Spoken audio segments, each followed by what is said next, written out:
Hi, I'm Steve Smith, and welcome to another A Wired Family Update. If you were stopped on the street by a reporter who asked, hey, what is the most important thing in your life? Most of us would say family. Yet in practice, that might not always be the case. Hey, we do love our families, but the demands of contemporary life sometimes force us to take the activity of 48 hours and press it into 24. Well, something has to give. Well, a second grader recently shed some light on one of the biggest issues I think we have in America. Her teacher gave the assignment of writing about the one invention that you wish never existed. And the little girl went on to write, I'll tell you what invention I don't like. I would say that I don't like the phone. I don't like the phone because my parents are on their phone every day. Well, she shouldn't feel alone. There have been many studies that show the damage parents can do when they're actually in front of their kids, but they're distracted by their smartphones. In fact, a 2016 survey by Common Sense Media asked almost 1,800 parents of children between the ages of 8 and 18 about their own screen time and electronic media use. Even I was blown away by the results. So on average, parents spent 9 hours and 22 minutes daily on screens such as TV, PCs, smartphones, video games, and tablets. But you might say, yeah, of course they do. These are working parents. They have to use these devices. Well, perhaps. But on average, only 1 hour and 39 minutes of that was work-related. Look, each generation of parents deal with new technologies that enter the home. For example, my grandparents had to deal with radio. My parents had to deal with transistor radios and TV. And my generation dealt with Walkmans and cable TV channels like MTV, and eventually flip phones when our kids turned 16. Well, if you're raising a child today, you have the pressures of smartphones, iPods, social media apps, reality TV shows, virtual reality, and streaming media from YouTube, Hulu, and Netflix, and all of it available 24 hours per day at anywhere, anytime, any place. Moreover, it caters to every niche interest, some good, some bad, including pornography. That's just within one click of a mouse.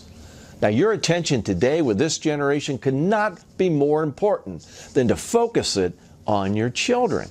Additionally, social media and interactive streaming services today are immersive for everyone that's using them. For kids, they can actually rewire a young brain and play havoc with social development skills. Perhaps just as concerning, they can be incredible time wasters. I was on WKRC TV recently, and the young woman before me on set was a recent high school graduate that had already written 3 books. She, of course, was an excellent student, athlete, and now obviously a writer.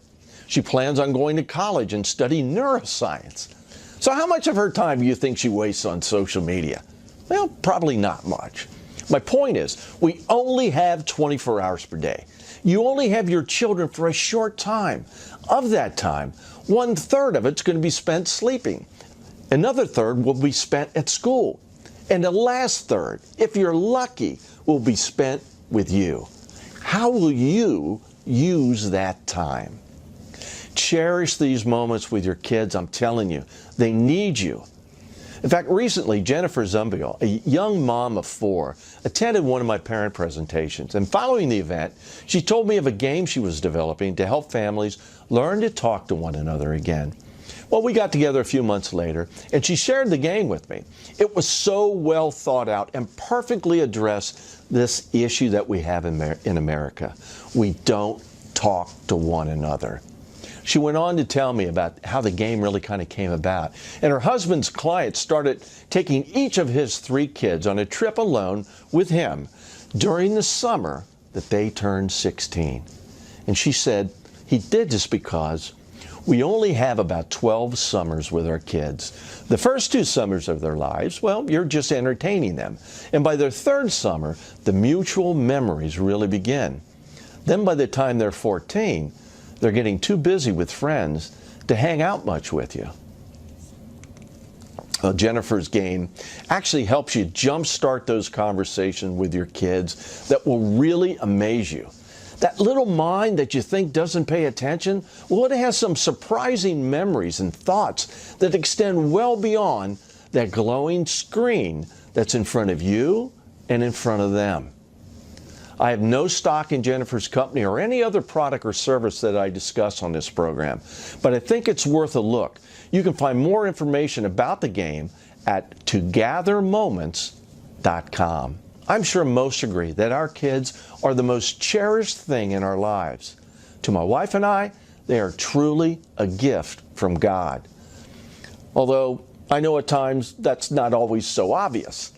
So how can we not talk with them? Even if we're correcting them, you're at least talking.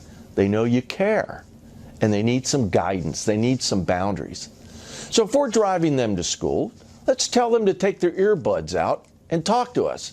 If we're at home, let's put our own phones down, lift up our heads, look at them, and talk with them. If they're playing a video game, well, perhaps we can play with them and then talk to them about that game. Let's create time limits for any social media or video games for the entire family, particularly at dinner.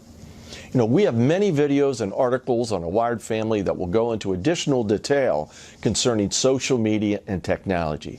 But nothing is more important or impactful than speaking with your child regularly. Well, thanks for joining us today, and please consider sharing this video with a friend or family member that you feel it might help.